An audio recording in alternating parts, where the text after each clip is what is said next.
Everything is Cass. Okay.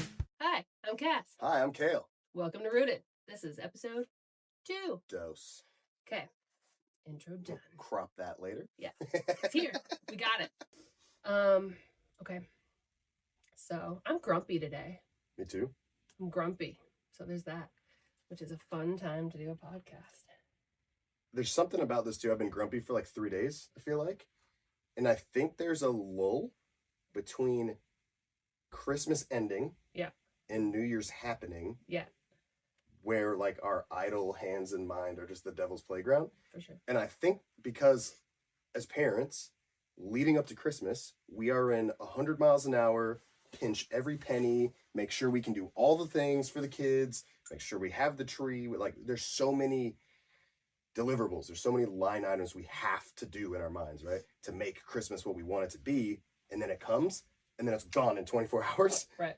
And you're like, okay, now what do I do with my hands? And New Year's isn't for a week. Right. So you're just in this like purgatory of existence, like between the emotional crash of Christmas and like figuring out if you even care about New Year's, you know? Might be it. There's some fatigue in that because ramping up for Christmas is a long race for a short day. Yeah. One of the blogs that I'm writing for, not ours, but somebody else in the AWSA group that I'm in. Yeah. And she had put out asking for some of our input.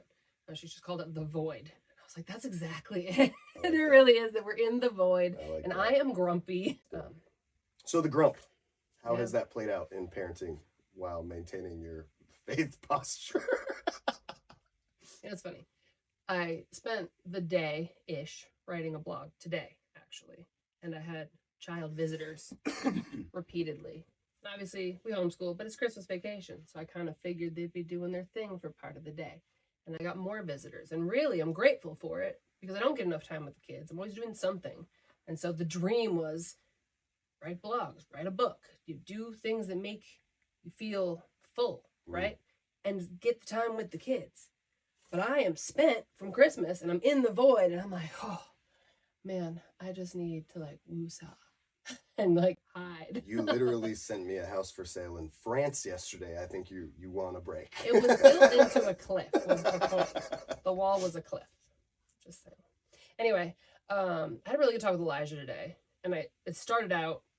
That's our son. Our oldest son. He's 14. I don't even remember why the conversation started. But it came up in conversation about what the blog I recently wrote was about. And we touched on this a little bit last episode, actually, where the little things in life can escalate, right? And become idols and things like that. Sure. And he said, so you mean kind of like the opposite, though, when I'm like, I go to work out, right? And like, I can only lift so much, but then I keep working out and I keep working out and I keep working out. So I explained to him, hey, you have a midnight snack, and then it turns into snacking every night, and now you're however many pounds, and you're a glutton, and you're unhappy with who you are. But it started small. And so it all starts small, you know, it whatever it is, whether it leads to something that leads to an addiction, whether it's idolization, sexual all of the immorality. all of those pieces. And so I was explaining the route of the little tiny sins that we measure as tiny, obviously, in our worldview, that serve as little mini gatekeepers to desensitize us until all of a sudden we look backwards and how did I get here? How did I become this person? Yep. And his retort in a positive way was just so inspiring. And I thought, you know, it's so funny how I spent the whole day thinking about all the little bad things that I need to pay attention to not fall into a deeper sin or whatever. But if I apply that same thought process to all the good things, like I start with one small devotional that's 1 page long, right? We fall out of reading our Bibles regularly or just being grateful, right? Thanksgiving was not that long ago. Yeah. And we're already past the I'm grateful for this. I'm like, I'm in the void and I'm grumpy. That's it. Well, in our culture, we dedicate 1 out of every 365 days to say that we're grateful for stuff.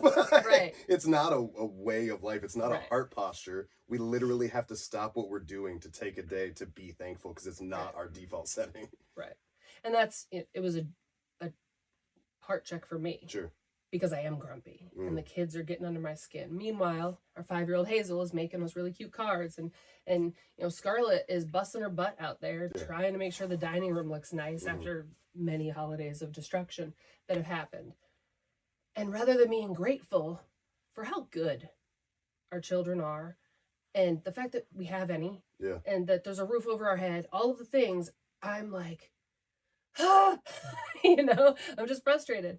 And Elijah made me kind of change my perspective in the way that he framed everything to look at the positive. And while he compared it to weightlifting, it really is that, you know, you start with your 1-page devotional to whatever, a Bible plan, to reading your Bible every day, and now you're really studying, and now you're writing blogs, and now you're writing a book, or now you're live on TikTok telling people about Jesus, whatever. Well, and like, I think there's a couple things from that too that jump out. Look at your, not faith, because I don't know necessarily that your faith has changed, right? But look at the life that you live in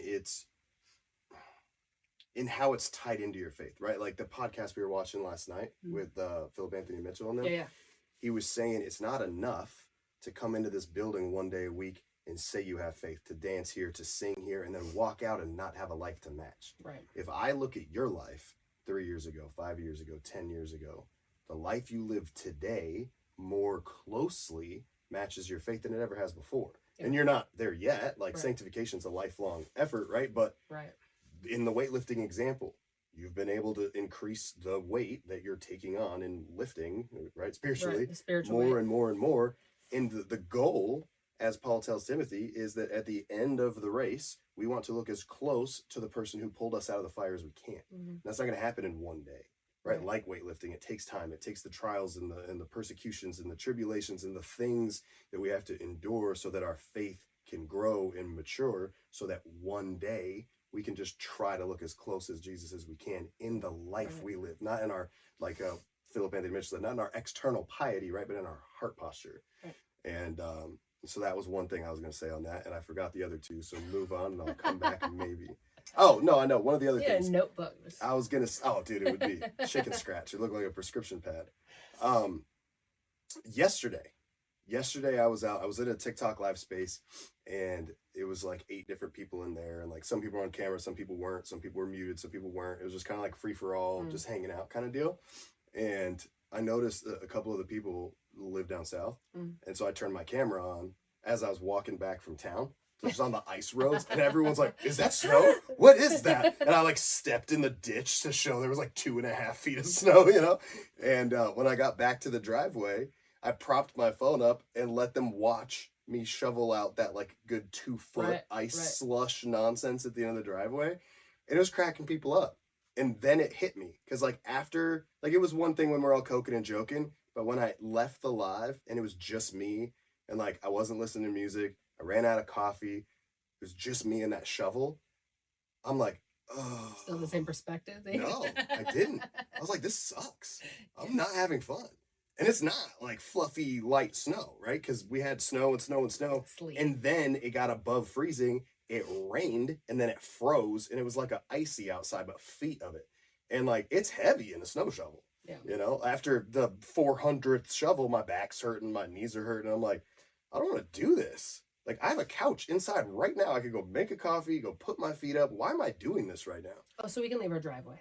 But that's so then I ended up making a video, because in that moment of like, ugh, I'm not having fun, I was like, you know what? No, we're reframing our perspective right now, and we're going to do it with people, right? I've been trying to frame the grump, the dissatisfaction, as I'm taking my thought life captive and submitting it to God. I'm like, let's do it together. Right. So I just started filming. I'm like, dude, I'm out here doing this, and I hate it. I caught myself like, why am I doing this? But then I feel like what got laid on me was, but look behind you. Look up the driveway. Right. Look what's at the end of this work. It's that shelter that your family gets to stay warm in this winter. Right. It's the place where your wife gets to bake the breads and make the meals that keep you alive. Like, there's hard work in all of these things. God doesn't just freely give us abundant blessings in our fleshly life, right? Like, our salvation is a gift, but he's not going to give until you've proven faithful with what you have. Right. And I don't mean that in like a prosperity gospel way. I mean, he'll give you the house, but it'll have a long driveway and you better be willing to put in the work. Right. And it's not just the driveway, right? Like that's all things that the Lord blesses us with require action, because love requires work. Love requires action, right? Even his gift to us of salvation, once he resurrected, came with, now go and make disciples of all nations, right? There is action in the gift that he gave us. And so I try to keep perspective in the voids, in the why are my kids being this loud? I think that's the best example as parents. I have not yet met a parent whose kid has not at some point driven them bananas. Yeah. Hazel is the greatest example of this. And being that she's my only living biological child, I don't mind poking at her a little bit. We affectionately call her, I at least affectionately call her, Hurricane Hazel. Yeah. She is a force. She breaks everything. She loses everything. She is the strongest 5-year-old girl on earth. But she loves deeper than any child I've ever met. And that dichotomy coexists, and it personifies all of faith and all of life. Like, how can something stress you out so bad but bring you such joy? Yeah. Right? How are all God's blessings so rich in mercy and grace, but come with trials and speed bumps and hiccups and temptations? And anyway, it just kind of all culminates, you know? Yeah. Well, it's refinement, right? Right. I mean, but in everything. Right. To the drive, from the driveway to the children to the job to marriage, like. But that's kind of that's the sign that you're doing something right. Yeah. That God's working in your life. Sure. If you're not facing a struggle or your child's not interacting with you, yeah. Right, it would be super easy to put every kid on an iPad or a screen, push them to another room, have them not be a problem, if you will. Yeah, wake me up when you're 18. Wake me up later, and do whatever it is that we feel like doing. And she wouldn't feel so much like Hurricane Hazel, but we wouldn't have the relationships that we have with our children if we did that, right? Yep. And it's in all pieces. In shoveling the driveway. If we didn't have a home where it's struggle that allows us to change our perspectives and refines who we are, which leads to deeper sanctification. Right. As long as you're able to sit on it for a minute and really think on what you're supposed to be learning in the moment. A lady commented on that video. It's only been up for like 24 hours, and there's been an influx of comments ranging from like, wow, I need that perspective shift, to some slightly more critical accountability-based ones towards me that I invite openly.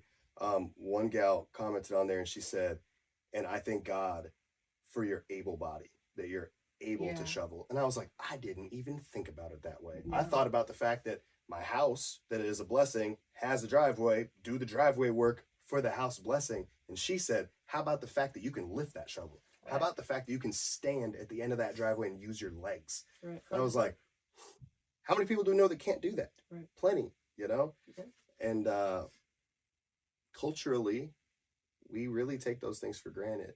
And I think that's how you stay in the void. Like, hey, you said earlier, if you start your day with one-page devotional, what does that do to your frame of mind? How are you starting your day? Right? I've fallen out of this habit, but I had a habit of when I wake up, and I think I fell out because it became less personal and more chore-based in my mind, but I would not get out of bed. I would not touch my phone. I would not check anything before I prayed, specifically in gratitude. Right? I'm going to wake up. Thank you for waking me up. Thank you that I have a wife next to me who's soundly sleeping. You know, like I would go through what am I starting my day absolutely thankful for, down to the fact that I woke up. Yeah. Right? But after a couple hundred times, I'm like, my phone's going ballistic. And I'm like, oh, don't touch it. Thank you for waking me up. Thanks for my wife. Thanks for my kids. Thanks for the house. Love you. And then I go, and it's not personal anymore. Yeah. And so I kind of got away from it. But there's something to be said about starting your day in gratitude. In a motorcycle club, Christian motorcycle club, we talk about having word time daily. It's a requirement. If you want to be part of the club, you have to read the word every day. And that doesn't mean you have to find 5 hours to read all of Psalms, right? It's be intentional at some point in your day and get in the word. Yeah. And when I first started in the club, was a big evening reader. Yeah. All right, kids are in bed. The house is relatively quiet. Now I can get into my word. And one of my brothers convicted me and was like, how much better do you think your day would be if you started it with your word time? Right. You're intentionally, in a way, you're fasting from whatever else you would have done, right? You're denying yourself the coffee or the phone call or the doom scrolling or the whatever you were going to do, and you're getting personal with God first. Then whatever else comes throughout the rest of the day, you're armored up. Yeah. And so intentionality in finding that sense of true gratitude before the speed bumps and the driveway shoveling and the void and the kids getting on your nerves can really rewire the neural pathways that make you tick the way you do during your day and in those trials and tribulations, right? Yeah, I think that we have a tendency to start to speed through those things that we start out with intentionality. Like the gratitude prayer. Right, right. So, mine is, okay, I'm going to listen to my Bible app and whatever lesson it is that day. And but on 2X though. But it's like, well, it's not like 1.5. No, that was I hit that conviction. I'm like, I'm 4 days behind. I'll put it on 2X while I'm in the shower and maybe hear it. Like, am I being intentional? Right. Go ahead. I'm sorry. Right. No, you're good. But that's really it. That's kind of where I was going. I found recently that I got so busy thinking about the other things because I'll play it in the shower and I'll start it and then I move on to whatever. I throw my makeup on or I find clothes that fit right that day, which Lord knows that leads me into a whole other lane of, we're gonna start praying I'm before grumpy we again. get dressed. But I forgot what I was saying. What was I saying? Speeding through things and thinking elsewhere. But then my brain just goes and does what it just did, right? Squirrel brain. Yeah. And what are the kids? What I'm listening to in the background, I couldn't tell you what it was just about. Right. I couldn't tell you what book of the Bible I just listened to. Yeah. So I have to go back and listen to it again because I was too busy grocery listing and gymnastics and hockey and do these pants fit me yet or house anymore projects. House project, whatever it is, right? Yep. And we as believers make it almost like we're brushing our teeth with the Bible and with giving our time to God at all. We do it. But like, how often are you intentional when you're brushing your teeth? Think about, like, I'm talking to you, I'm like half sleepy, I'm doing it, I can say that I did it, but did I really go through a whole really like oral hygiene routine? Probably not. Once in a blue moon, I do like the full, like, let's get this good. That's not a shot at any dental hygienists out there. We're sure, I should. You do it well. Right. I'm sure you floss and everything. Right, no. As I'm drinking coffee, making it all worse. But it's not about the dental hygiene right now. It's about the fact that it becomes a knee-jerk reaction, muscle memory type of behavior. It's going through the motions. Where it's hollow. I do think there's something to... when I was a teenager and I didn't feel like going to church, my mom dragged me anyway. And now to this day, there's sermons that I remember that I heard when I was 14 years old. Of them, right? Even though I was like trying to eye whatever boy I liked across the room, easy right? Now. But at the same time, if we're going to beg God to refine us and to use the struggles and the losses and the grief and all the moments and all the shoveling driveways to our betterment, why aren't we doing the one little thing that's easy, which is just paying attention when we're reading our Bible? When we're in prayer, even the routine at dinner time becomes like, our kids each have the thing they say. The thing they say. And it's the same every time. And it kills me because I want to be like, hey, let's be intentional. Right. But the other part of me is like, we have kids that pray over dinner and they ask to. No, thank you, Jesus. We say, who would like to say grace? All the kids' hands shoot up and we have to like either let them each take turns or let one do today and the other one do tomorrow, and the one that didn't get to is bummed.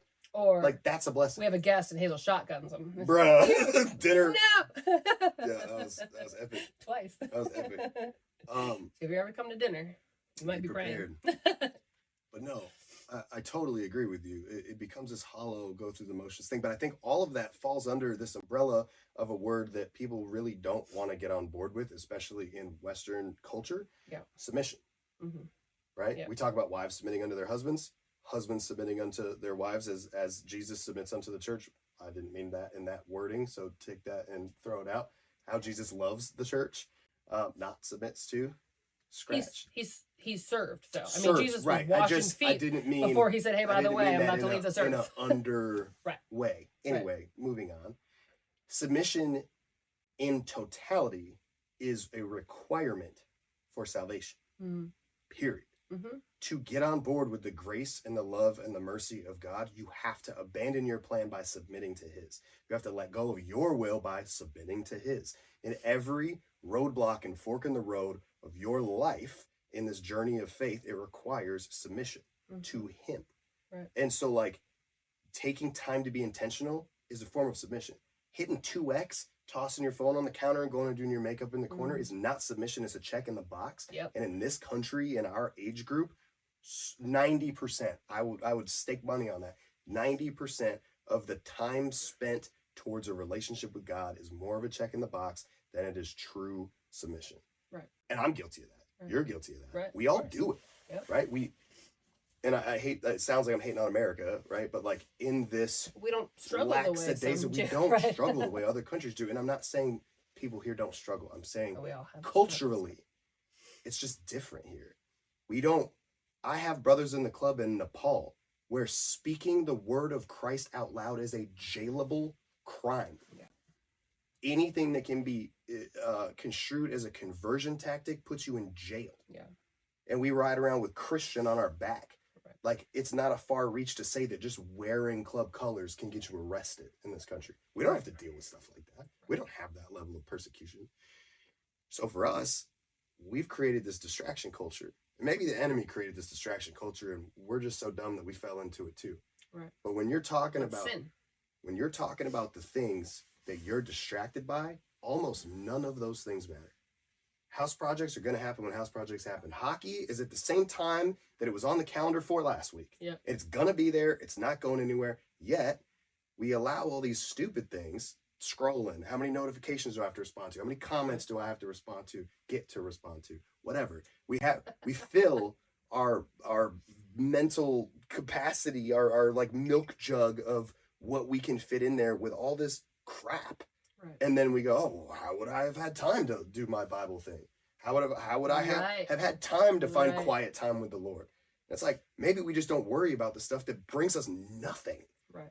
You know, like maybe we just don't worry about hockey. When we come to the end of Hockey's our life. at what time? 6 o'clock? Right. It's 11. Why are we worried about hockey? Right. It's not for 7 hours. You get to the pearly gates, God's not going, did you make it to hockey practice? Hey, you on were time?" late to 2 hockey practices in January. You can't get in Sorry. here. We have to live this life like we are on a crash course with death, because we are. And we sugarcoat faith so much here. Like Philip Anthony Mitchell said in that thing last night, we have way less time than most people want to stop and admit.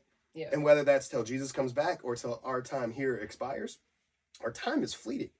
And like us living a life that glorifies the Lord is hard. And it takes continuous daily work. So if we blink and 2 months has gone by, 8 months has gone by, 3 years has gone by, and we are spiritually stagnant or digressing, there's a huge problem, especially when we're more worried about house projects and hockey practices and whatever. You know what I mean? Yeah.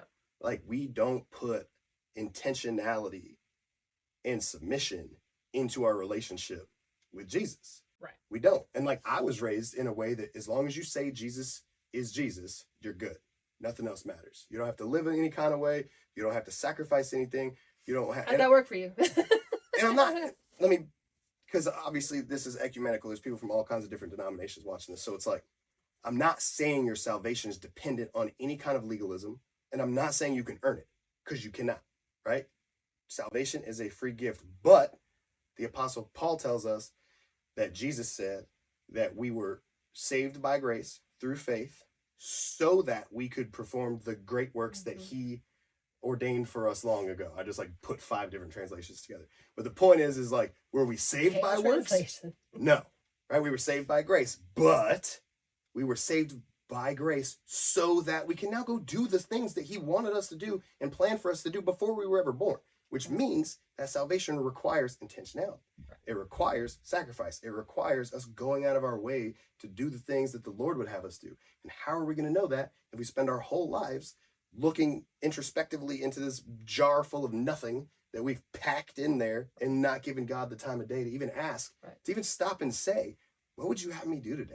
Right. Am I supposed to talk to somebody? Do you have a word for somebody? How can I uplift somebody? What struggles did you pull me out of the fire from that I can use to help the next person get out of that fire? right? Yes. I've been addicted to prescription medication. I've been addicted to alcohol. I have been sexually immoral. I have been divorced. I have buried my child. Like, I go down the punch list of pain in my life and I go, there's no way that God pulled me out of these circumstances to not bless other people. There is another father out there who just lost his child, who has no idea how to get through it, that I can show Jesus to through my recovery. There's somebody else stuck on psych medications who can't see a way out, who has the same struggles and ideations that I did, who doesn't see a light at the end of that tunnel, that I can show the light of Jesus to through my recovery. Right. And everyone has this, right? Like the book of Revelation says that we will overcome him by the blood of the Lamb and the power word of our testimonies. Our testimonies are so powerful that they will help overcome Satan. Right. So why are we not using these testimonies to help other people with? We look at these blemishes in our past as disqualifications for our future instead of the tools and weapons that can help fight on other people's behalf. Right. They make us intercessors. They make us mentors. They make us hand uppers of the person who's trying to get out of the slump, you know? And we don't utilize it. We don't weaponize it. We don't use it to help people. We worry about hockey practice. Right. And we keep all the pain, the grief, and the lessons learned internalized. Right. For what? Well, worldly goals, right? I think that that's how we circle right back to the original, the little tiny things that you wouldn't actually count as a sin, right? You wouldn't go, man, hockey's become a sin. It's not a sin. Making success in anything an idol over time with God is the sin. But we don't look at it like that. We look at it like, well, I'm teaching my kid to stick to what he says he's going to do, right? And let your yes be a yes and your no be a no. Right. Those are all important things. However, as parents, we have to structure the schedule and the time so that he can uphold what he said he's going to do, while also still ensuring that the whole family has time in the Word, right? And we're looking at how we fill our time in a different perspective, where it's not just, I want to be successful at this thing, because what is success, right? What is it that we think is success? Because I know for me, 10 years ago, it was making 6 figures at whatever corporation, and that was the goal, right? And once we got up there, I thought, this isn't as rewarding as I thought it would be. And now I want the opposite almost, right? I want to still be able to pay my bills. But the struggle in the middle there is kind of what helped me realize that that's not what I wanted. And it's whether it's hockey or gymnastics or how many working hours we're putting in or whatever, how high we climb on whatever ladder it is that we happen to put ourselves on. What price your stock gift is that day? Or what price your stock, right. All of these things. And it's even the fact that holidays, right? I am so obsessed with putting on the whole show, the production, right? And that's part of the reason the void that we're in. I'm so tired and grumpy right now because I just spent 2 months, weeks of I want to make the right food. I want to make sure everything's pretty, and it's all nonsense. All the kids have enough presents at the approximate value that would make them happy. But really, you have a couple things. The lesson that I took from this Christmas, we dropped a decent amount of cash on Christmas gifts. I asked our 5-year-old, of all the gifts she got, and she got a lot, of all your gifts, honey, what was your favorite one? She said the chocolate in my stocking.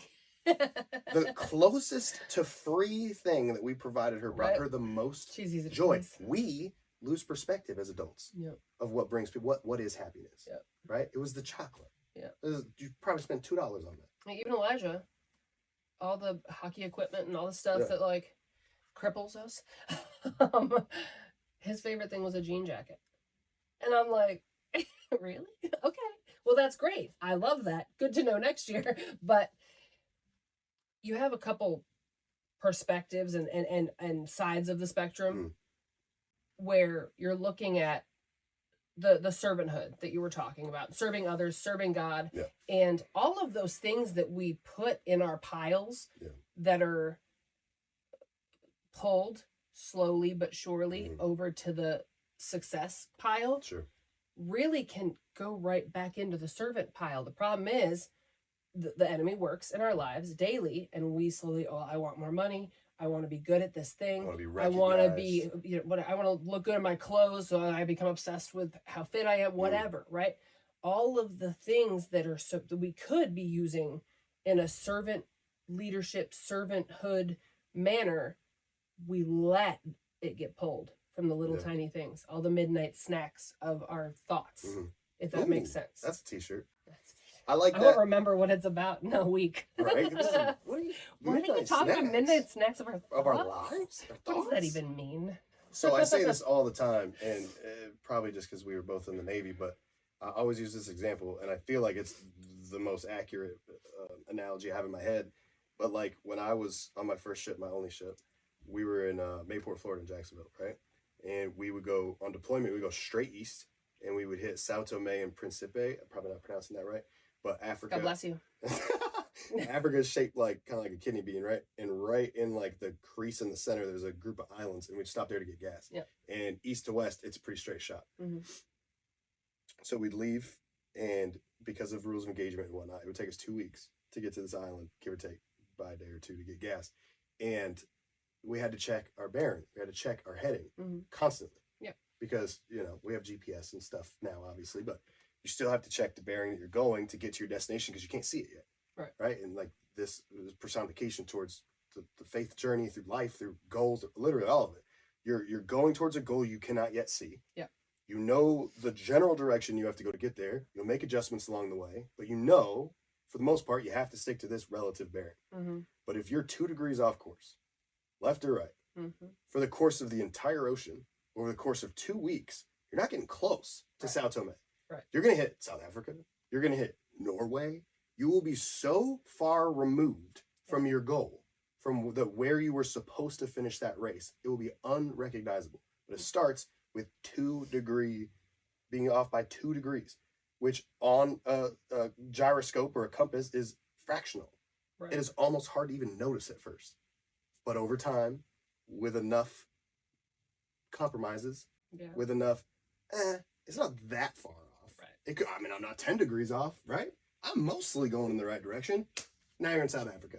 Why?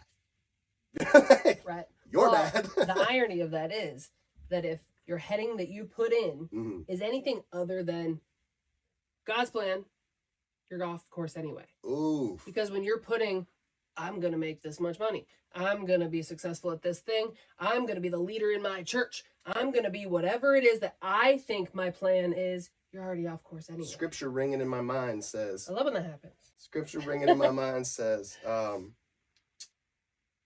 he who says, I will go to this town and stay for a year or two and do my business and make a profit is a fool. And there's a closing to that I'm not going to try to. Okay, summary. That person is a fool because if God wants you to be there, then you will, but you don't know. Right. So to say that you're going to do this and be here and make money and do business, you're a fool. Yeah. Because you have less than that control of your life and your circumstance. Yeah. What do people say? Like, do you want to tell God a joke? Tell him your plans or something?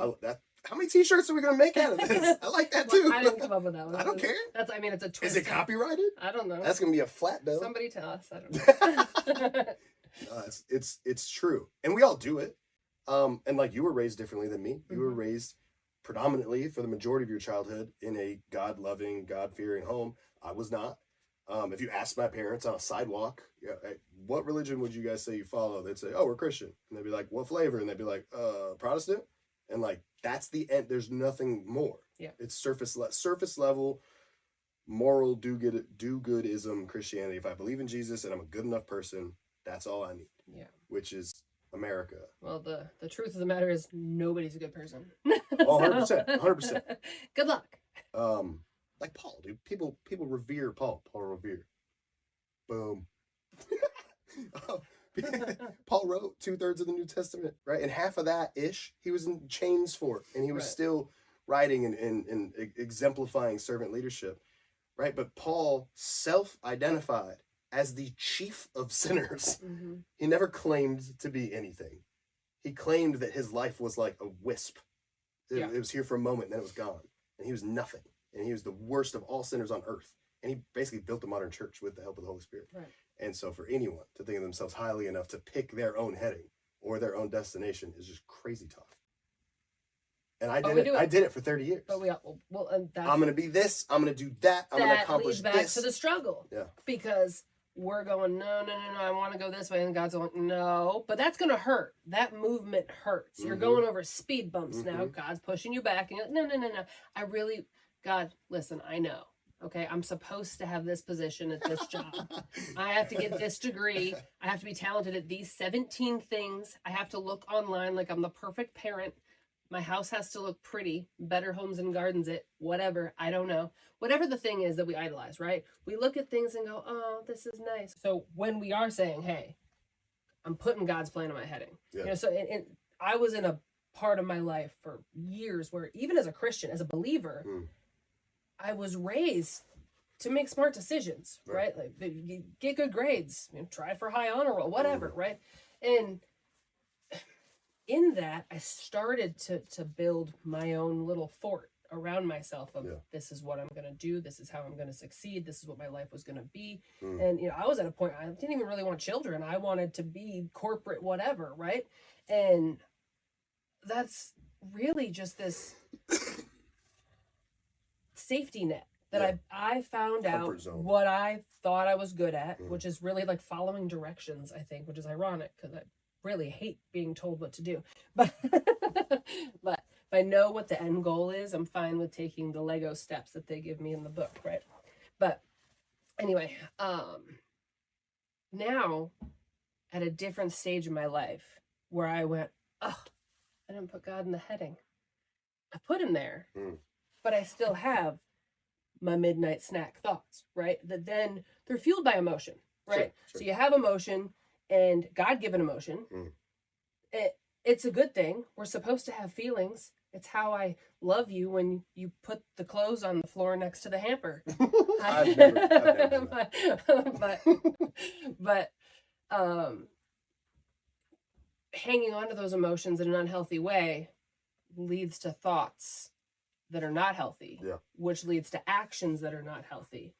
And it could be emotional eating. It can be drinking. It could be benzos. It could be success. It could be the next college degree and the next one and the next one, because it becomes a coping mechanism. It's a distraction. Right. And then you look back and God's no longer at the heading. It's whatever it is that will distract me from whatever's made me sad.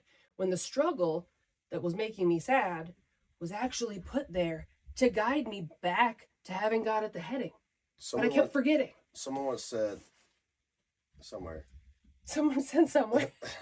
Author They said unknown said Satan doesn't need to end you. Right? He just needs to distract you. He doesn't need to make you hate God. Yeah. He needs to make you think about anything else too long. Yeah. And that's what it is. We fill ourselves with these distractions, with these coping mechanisms, with these things that just take our eyes 2 degrees off from God. And then in 10 years, we were like, when was the last time I hit my knees? When was the last time I asked God for strength? I've been relying on mine this whole time, and it literally has never worked once, and I keep trying it, which is the definition of insanity, right? Repeating the same action over and over, expecting different results. And I know the solution. Yeah. Why am I so far away? Why am I so disconnected? That 2-degree distraction. That's because we put value on things that don't matter. Actually, in that conversation with Elijah that I was having, somehow, it went in a weird route, because he asked what I used to do in the Navy, and I was talking about comms and satellites and all that, right? And boyfriends. And so, easy. And so the word crypto happened in that, and then he asked about cryptocurrency, and then whatever. So then we got on the topic of money, and I said, it's funny. I had a teacher, Mr. Karinga, I hope he doesn't mind me saying his name in a podcast, in history class, and I don't remember what tribe of Native American this was, but their currency back then, maybe he was joking. He also used to draw some crazy stuff on the board that was really funny. But anyway, he said they traded blue beads as currency. And Elijah's like, well, what would anyone do with blue beads? I said, I don't know. What do you do with a piece of paper that you have in your wallet right now? We decided there's value on this. Yeah. The government decided there's value on this. And now we live our lives trying to make more of it. If all of a sudden one day it was blue beads instead of the paper with presidents, then what? Yeah. what are we putting value on? Are we putting it in God and the end of our lives and what we can show for how and who we served? Or are we really ecstatic to pass down the bank account full of paper? Amen. You know? A minute ago when you were talking about ourselves and figuring out like our bearing, our heading, and you talked about in your youth how you started kind of mapping out your future and all these things. You know, you don't stop living when you have kids, and your life shifts to being about them, but you still have these unresolved goals and aspirations and dreams that you've been thinking about your whole life. Yeah. And I think for a lot of us, myself included, it's a really hard transition to incorporate God's heading for their lives instead of yours. Yeah. Because it's really easy for us to say, I'm going to go here, I'm going to do this, I'm going to do that. Wait, nah, let me give that to God. But how often are we saying, let's make sure Elijah gets into the college he wants to get into. Let's make sure Elijah has the opportunity to do this. Let's make sure Scarlett has the opportunity. Yeah. How often are we hitting our knees going, God, whatever your plan is for Elijah's life, make it known to us so that we can help take the steps you would have us take to make that happen. Right? We, as parents, have been in control of our children their whole lives. Right. When they eat, when they drink, their shelter, all their needs. Yeah. We are their providers. But in a home where Christ is the center, we have to constantly check our plan and heading for their life and make sure that's in tune with God's plan. Yeah. And I think that might be the most difficult thing to do as parents, is to kind of release the reins while still doing the providing, right? You're still signing them up for sports, making sure they get there, helping them practice. But through all of that, teaching them who's actually in charge, and then together seeking his guidance for where to go next. Right. That's tricky. It's funny too, because I pray it over them a lot. Yeah. But I lose sight of it easily in trying to make sure that I'm providing the right opportunities for them that are in their heads. And it's hard to know whether or not what's in your kid's head about, you know, being a singer or a chef or a hockey player is what is God's plan, right? Sure. So I want to harness whatever creativity, whatever thoughts they have going on and say, hey, you're fully capable if you put the work in. Also ask God about it, right? But at least I was gonna say we grew up, maybe I grew up differently in this manner, but the expectation on one side of my family was you grow up, you go to college, these are the things you're going to do. And I did them to such an extent to this day. I'm 40 years old and still going to college because I can't stop wanting to learn. Yeah. Also, though, the past decade was like the paper on the wall, right? So that entire thought process was something I really wanted claps for from my parents, right?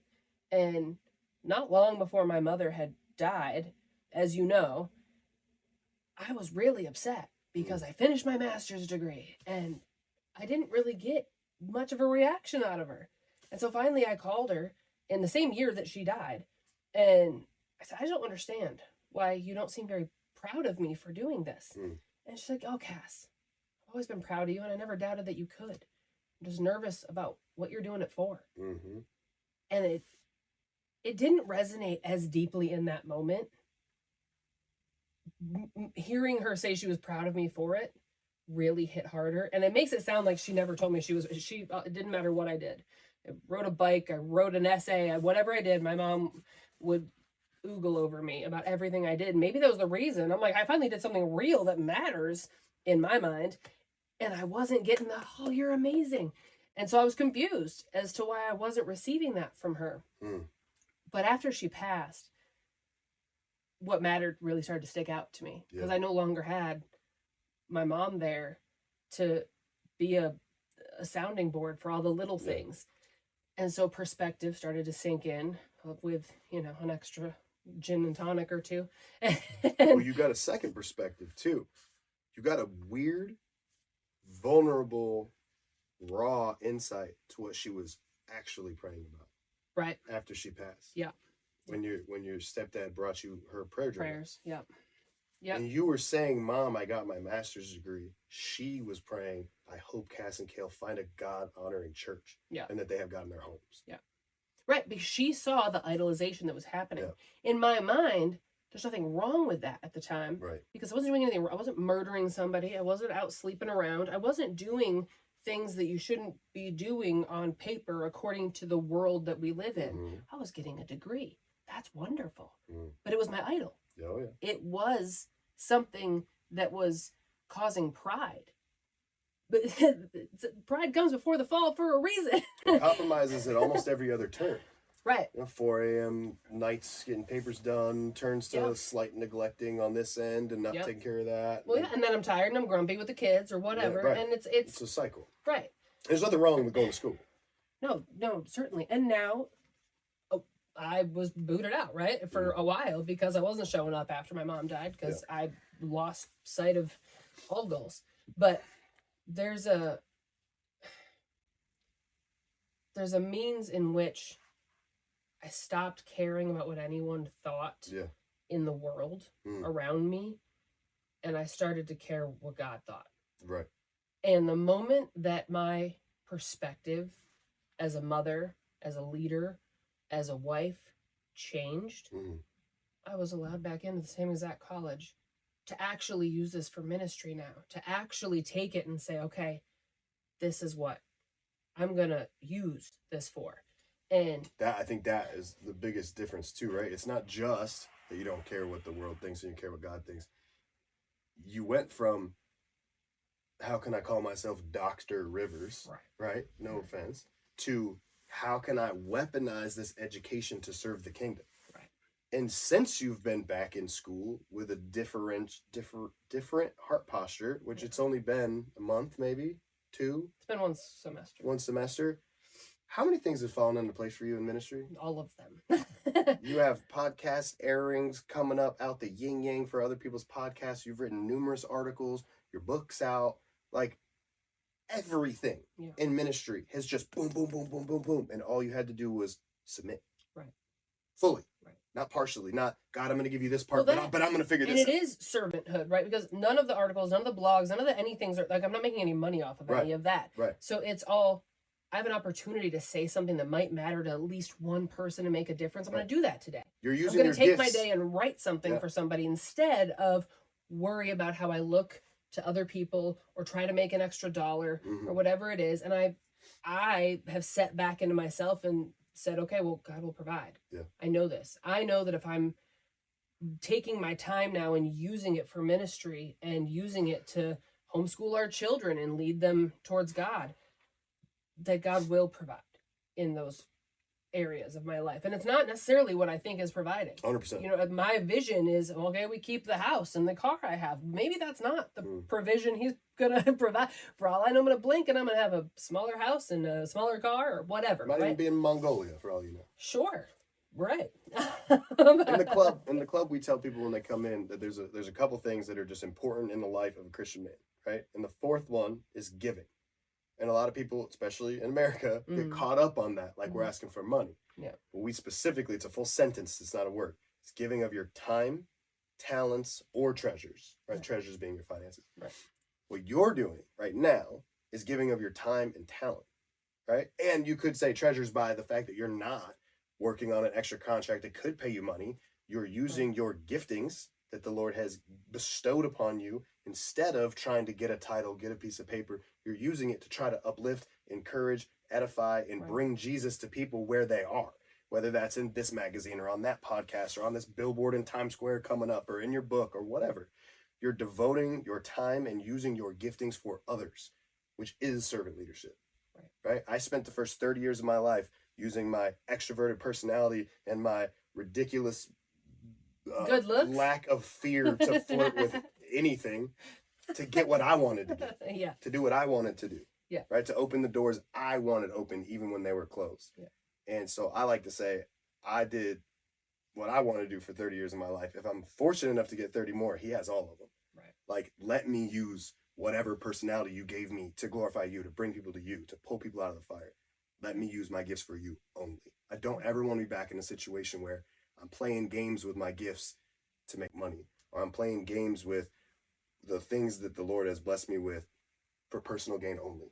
You know what I'm saying? And the Lord is sovereign over all things. So if you're doing something in ministry and you end up making a wage that can support your family, there's nothing wrong with that, right? Paul in the Bible made and sold tents, right, to fund his ministry. But in his letters to the church, he was like, don't get it twisted. I have the right to come here and collect. You know what I mean? I'm not saying that. I'm just saying, like, it's very outlined in the Bible that people who are spending their life preaching the gospel, that should be the way that they're supporting their life as well, right? So they're not serving two masters. I kind of fell off course there, but my point is that using your giftings for free blessings to others is amazing. And if that turns into something that ends up helping you pay that car payment or help put groceries in this refrigerator, there is nothing wrong with that, but you can't make that happen, right? If the Lord wants it to happen, it will. And if he doesn't, it won't. But no matter what, our needs will be met. Maybe not our wants, but our needs will be met. And spiritually, we're still being fed. Right. Because there's fulfillment from that. Mm-hmm. I feel a fulfillment anytime anyone says that they read the book and it helped them or whatever, right? One of the book signings I did in Barnes & Noble, the woman was so upset about losing her sister, she literally couldn't continue looking at the book at all. She set it back down. And I didn't push and say, no, you have to buy it. Like, you touched it. I said, can I give you a hug? Yeah. And anyone who knows me knows I'm not a really big hugger. Like, I hug you and my children and my parents, and that's about it. And I don't know what came over me, to be honest. It was very unlike me, but I felt so full from just being a shoulder to lean on to a complete stranger. Because another fun fact about me is I don't like strangers. Or humans. I just get uneasy. I don't know. But I think really all in all, we take all of the gifts that God has given us, right? And we have chances to decide whether or not we're going to put a value on them that is worldly and use it for our own success, or we're going to give it to God and say, use this how you will.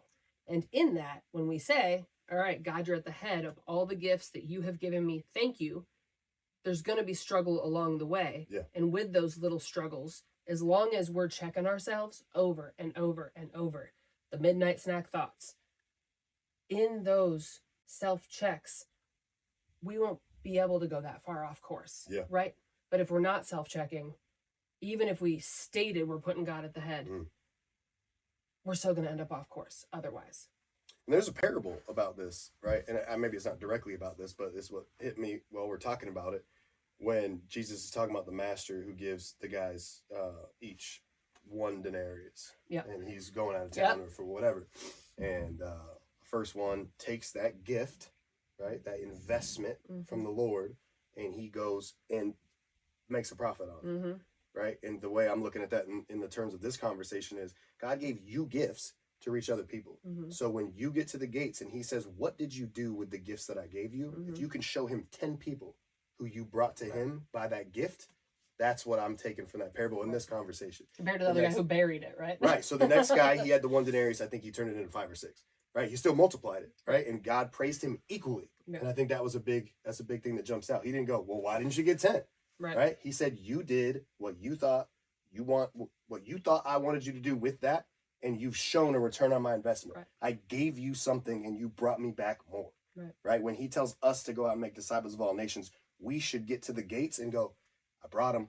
Yeah. You know, he's going to do the work. He's going to water. He's going to harvest. But we're out here planting seeds. Yeah. And we should be able to account for the fact that we did it. Yeah. Right. And then you get to the last one who got his gift. He buried it in the ground.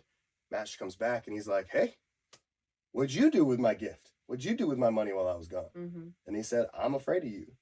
You reap when you didn't sow. Right. You take when you didn't give. I was terrified of you. So here is your gift back. Yep. I didn't want to risk losing it. Right. And he was furious. And he took it and he gave it to the one who made 10. He didn't take it back for himself. He went, this person had the gift. Look what they did for me. You did nothing. And how often you kept it to yourself. Does fear do that? All the time. Even the book, right? I was writing by myself. I was journaling on my own. It was for me. Yeah. Which I've done my whole life. Right.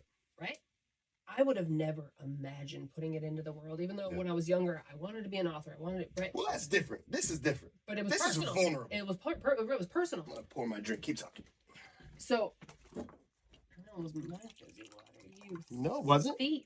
I promise it wasn't. Yeah. Oh, no. I just put it there. You did. My bad. Whatever. You just stole my fizzy water. You're right. Mine's at the end of the table. You can have it. Well, Anyway. vulnerable. So, fear is what kept me from doing anything with all of that information. Yeah. Like, think about it. My mother passed away in 2021, which is about when I started to finally take every other trauma, the death of our child, a sexual assault, all these things that had happened to me in my life, and they all started to bubble over and boil over. And I had to write them down. And I hadn't really written in a long time. And I kept feeling this pull to really do something with it. And I didn't have a book at that point. I had just like rants, getting it out. But the second I thought in my mind for a moment that it would become something someone else would read, I had fear. You started deleting whole chapters. I did delete multiple chapters. And I had some that I just set aside because I personal information about other people involved in our lives. Right. I didn't Probably think, wasn't your place to disclose. it wasn't my place to disclose, right? But there was Satan working, going, no, that's scary. Don't tell other people. Don't tell other people. Well, now I look at it and it's hilarious to me that I was scared. Because it's so easy to say out loud now that I've written it and let even one person read it. Because I've seen how it's helped people. Yeah. So if back then God had looked dead at me and said, hey, listen, I promise this is going to help people. You will see how it helps people. It would have been easier to do. But that doesn't make our faith grow. Right. So I took it and I said, okay, we're going to try. How about this? I'll put it out there. And if it doesn't get picked up, if nobody wants to publish it, if it's not, well, then I guess it's not meant to be. So you start already putting parameters. And I'm putting parameters around. Okay, I was though. I'm not going to lie and pretend like I wasn't. Yeah. And then as soon as the response came, hey, we love this, we want to do this, I said, well, I guess I better get to writing, you know? And it's funny because I initially took the writing and I buried it. Yeah. And it took until being released in 2025. It was 4 years later that it truly became something at all. Granted, I mean, it was a good year of really writing, and the chicken scratch forward, and there's plenty of things I don't even know. Well, and you didn't start your grief by writing either. Right. Yeah. Right. I mean, writing has been something I did my whole life. Yeah. And so it's actually, the irony of all of it is it's something my mom always said she thought I would do. And I hate that she wasn't here to see me do it, you know, but. There's not much that you wrote in this book that she didn't live through with you. Right. No, she knows about it all, but I think that there's just, there's something to her understanding. And as parents, I think about that now with our children when you were talking about how, you know, we make all these plans for them. You start to get a feeling as a parent what your children's gifts really are and how they, like Elijah, my mother said it her whole life, you know, he has a servant's heart, right? And I don't know what it is he's going to actually do. You know, maybe he does play hockey for a while, maybe he doesn't, who knows, right? But I think whatever he does long term in his life will involve serving others. Oh, 100%. You know, that's 100%. just how I feel. And, you know, with Scarlett, she's singing wherever she can go. And listening to her on that worship team, just, it changes every ounce of nervousness that I have about my children's futures. Right. You know, and knowing that they have those giftings and they're coming to know the Lord in their own way. Yeah. That changes all of it, right? Because you can facilitate, hey, if you want to play hockey, we'll make every sacrifice. Yeah. We'll pay for the camps. We'll pay for the clinics. We'll wake up at 3 a.m. to take you to games. We'll drive all over New England. We'll get you to every practice. We can do those things. But life is our testimony, right? Every interaction with another person can be an opportunity to witness. Yeah. So Elijah, maybe he goes pro. If he does, I guarantee you on that bench, you will tell somebody about the Lord. That's the goal. It doesn't matter what they do. He could play hockey. He could be a doctor. He could be an astronaut. That's a new T-shirt. He could. Tell him about Jesus. That's the goal with a goalie. Sorry. Oh. Go ahead. I For apologize. real. He could be a line cook at Waffle House. Whatever. If he is using his gifts to bring people to God and to honor the Father, we win. Who are we coming in contact with? Who are they going to come in contact with? I have a good friend, you know him, Alex. Everywhere this man goes, everywhere. It doesn't matter if it's the gas station, if he's going out to dinner, wherever he's going, he stops and he prays for divine appointments. He says, Lord, I'm willing, I'm able, I'm dropping all my plans. When I walk in there, if there is someone who needs something, you just point him out. Right? I love that. And I think maybe once a month, he gets a vibe where he's like, I have to pray for this person. But like, I have been all over this place with Alex. Like, we have been in a lot of states in the club together. He can't go to Walmart to grab one thing without being like, whoosh. Hey, can I pray for you? And I'm like, what was that? And he's like, I prayed for God to put people in my way. And not that he's some kind of like prophet or anything like that. But he tries to stay in tune with the Spirit to a point where he's obedient everywhere he goes, in every circumstance he's in. And he falls, just like the rest of us. But like, if we can get our kids to live a life like that, where when they walk into the supermarket, they, okay, God, I'm pretty sure I know the gifts you gave me. If there's an opportunity for me to use them for you, not for me to be seen, but for you to get glory, would you show me? In the Walmart, at the gas pump, at your doctor's appointment, if everywhere you go in life, you're checking in to see what you should be doing, I think you're in a pretty good spot. Right. And if we can have our kids do that, it doesn't matter what they do. And I mean, how often, you made a comment, it was like he's a prophet or something, right? But we're all called, believers or not, to serve others. We get that. When I was 15 years old, I get feelings to go help somebody, and I wouldn't always do it because I wouldn't always want to walk up to a random stranger. And you get that whisper and we know that I don't love to walk up to strangers. But I worked at a grocery. My very first job was, other than babysitting, was a grocery store. And I used to get so irritated at the people that put the cart like next to cars and just couldn't walk the 2 feet to put it. Like, unless you're in the handicap, if you're in the handicap spot, leave your cart, we got it. But like, if you could park way down the line with your big old giant truck, but could leave your cart down there because you're too lazy to put it back, we got problems. I have an issue with you. But with that being said, I hope somebody dinged your truck. I'm sorry, I take that back. But that's the same thought, right? So you see a lady who clearly can't bring it back, right? You go get the cart for her. Those are things I was willing to do. But I was a believer, but I wasn't living with God at the helm, if you will, right?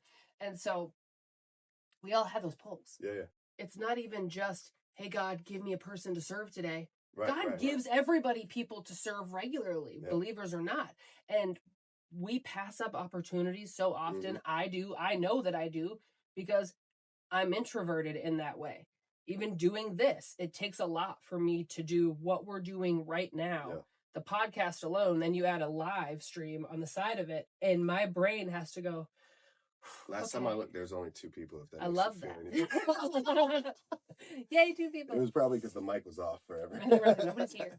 But either way, doing it at all, right? And I think that we forget that there's always opportunities to help somebody. You know, there's always opportunities to just do the right thing. It doesn't always have to be, here's a Bible here. That it doesn't have to be big, extravagant, preachy in their face. It doesn't have to be do something memorized good. 10-minute prayer sermon. Just do something good. That's it. That's what Jesus intended. Do something good. And it's not even that hard. And when you feel the little pull to do the good thing, that's inching you back on course. Right. That's that nudge. That's instead of I can't bother with that person today. I don't have time. I'm late for hockey practice. All of those things. Oh, that's great. Well, now the old lady's got to walk an extra mile to put her cart back when you were going to be late to hockey practice, Cass. Like, come on. It's all perspective and what matters and what doesn't matter. And we put value on stuff that we shouldn't have a value on. 100%. But I think that about wraps this up. I think, we covered a lot there. I think what we place value in is a huge thing, a good takeaway. As parents, understanding that while we provide opportunities, safety, shelter, basic necessities for our children, we ultimately, if we are saying that God is in control of our path, and piloting the ship of our lives. We have to relinquish control over our children's futures in that same light and come together as a household. You can't say Christ is at the center of your home and only let it apply to you. Yeah. Right? A takeaway from this is, how do we parent while being providers, but acknowledging and submitting to the fact that Christ is just as much their father as he is our father? Yeah. Anyway, that was it. I think we're good. You want to pray us out? Oh, absolutely. I'd love that. Heavenly Father, thank you so much for this wife that you've given me. Father, you know who I was as a man, and you know where my heart stood as a human being. I thank you for saving me. I thank you for every fire, every furnace that you pulled me out of. Father, for correcting my course back on your heading. Father, for making yourself known as the captain of the ship of my life. Father, I thank you for this technology, for the fact that we're able to reach other people with our life and with our learned experience and our testimony, and that we can use it to bring glory to your name. Father, I ask that you allow us to do this as long as you would have us do this, and not a day more. Father, to you, all of the glory and the honor forever. Amen. Amen. Oh, All right. love you.